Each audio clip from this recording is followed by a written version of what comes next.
అందరికీ నమస్కారం. సేవ్ పునర్విక అని చెప్పేసి ఒక క్యాంపెయిన్ నడుస్తుంది. కర్నూలు జిల్లా వెల్దుర్తి మండలం. సురేష్ అండ్ పుష్పావతి యొక్క దంపతులకి బిడ్డ పునర్విక. పాప వయసు 8 నెలలు. నాకు కూడా చాలామంది కామెంట్లు పెట్టారు. సేవ్ పునర్విక ఆ క్యాంపెయిన్ ఏంటో చూడండి సార్. ఈ కోబన్ ఇష్యూ మీద పెట్టినటువంటి శ్రద్ధ మీడియా వాళ్ళు ఆ పాప విషయంలో పెడితే, ఆ క్యాంపెయిన్ చేస్తే ఈ పాటికి ఆ పాపకు కావాల్సిన ఫండ్స్ వచ్చేవి. నాగబాబు లాంటి వాళ్ళ దృష్టికి వెళ్తే, ఆ నాగబాబు ఒక ఎమ్మెల్సీ కాబట్టి ఆ కోబన్ని తిన్నాడు కదా, ఇప్పటికి అరిగిపోయింది సార్. ఇప్పుడు ఆయన గుర్తు చేయండి.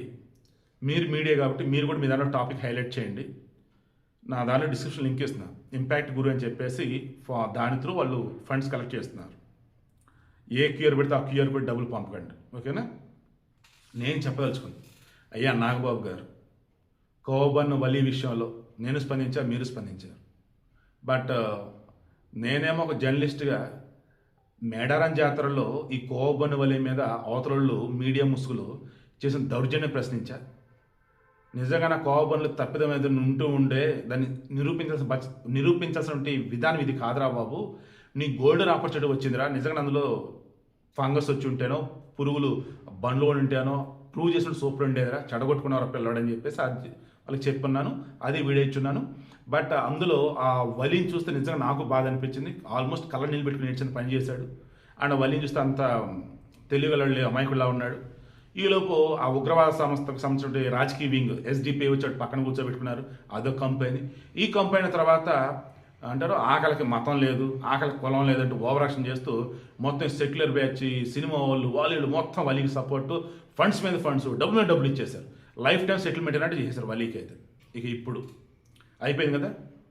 వలీది వ్యాపారం. వలీకి అన్ని అవయవాలు ఉన్నాయిగా. ఒక వ్యాపారం కావచ్చు ఇంకో వ్యాపారం చేసుకుంటాడు. కోపం లేదు, తప్పదం లేదు, అది కరెక్ట్గా అంత ప్రచారం ఇచ్చారు కదా, జనాలు ఇక కోపం తింటారు కదా, ఇంకేంటి మరి అయిపోయింది. అయ్యా నాగబాబు గారు, ప్లీజ్ సార్, మీరు ఇటువంటి స్పందించాలి. ఇప్పుడు మీరు ఈ సేవ్ పునర్వికాకి సంబంధించి అసలు ఆ అమ్మాయికి ఏమైంది? ఆ అమ్మాయికి 16 కోట్ల విలువ చేసి ఇంజక్షన్ ఎందుకు ఇవ్వాల్సి వస్తుంది? దానికి ఎవరన్నా దాత వచ్చి ఇవ్వాలా, లేదా మనమంతా కాంట్రిబ్యూట్ చేయాలా? ఎలా ఏంటి మీకు తోచినందుకు ఒక వీడియో చేయండి చాలు, ఓకేనా? అప్పుడు మిమ్మల్ని అంతా మెచ్చుకుంటారు. సామాజిక బాధ్యతలో మెండు నాగబాబు అని అంటారు. ఇప్పుడు నా వీడియోలో నేను చెప్పదలుచుకున్నాను. జోల్ జష్మా అని చెప్పేసి ఇంజక్షన్, అది నోవార్టీస్ వాళ్ళు, అది స్విట్జర్లాండ్ బేస్డ్ ఫార్మా కంపెనీ. అది ఈ జోల్ జష్మా ఇంజక్షన్ వచ్చేసి మొత్తం అమెరికాలోని సెలెక్టెడ్ స్టేట్స్ తయారు చేస్తారు. దాని ఖరీదే 16 కోట్ల రూపాయలు. లైఫ్లో ఒకసారి ఇస్తారు. ఈ పాపకి ఎంత త్వరగా ఇస్తే అంత త్వరగా కోలుకునేది. స్పైనల్ మస్కులర్ అట్రోఫీ, అదేంటంటే SMA type 1 అంటారు. దాని ప్రకారం ఏంటంటే పాపకు వచ్చేసి కండరాలు పనిచేయవు, బాడీకి ఆల్మోస్ట్ కదలని స్థితికి వెళ్ళిపోయేది. పాప 2 years నుంచి ఎక్కువ బతకదు, చనిపోయేది. వాళ్ళు ఫండ్స్ గ్యాదర్ చేస్తున్నారు. ఫండ్స్ కోసం వచ్చేసి తెలిసిన వాళ్ళంతా కూడా సేవ్ పునర్విక అని చెప్పేసి క్యాంపెయిన్ చేస్తున్నారు. నా దగ్గర కూడా వచ్చింది. సండే రోజు ఇద్దామని చెప్పేసి నాగున్నా. సో ఇప్పుడు ఇస్తున్నా. It's my sincere request. ఏపీలో ఉన్నటువంటి పొలిటీషియన్స్, సెలబ్రిటీస్, తెలంగాణ ఉన్నటువంటి సెలబ్రిటీస్, పొలిటీషియన్స్ అంతా కూడా ఆ పాపకి ఎవరైనా ఒకరైనా ఇచ్చేయచ్చు. బట్ అది సినిమాలు అంటాడు చూసా, అంతా నేను ఇస్తే మరి నీకేంటి, సేవే కదా, కలిసి చేద్దాం పట్టు అంటాడు. ఎస్, కొంత ఇవ్వండి, ఏం పర్లేదు.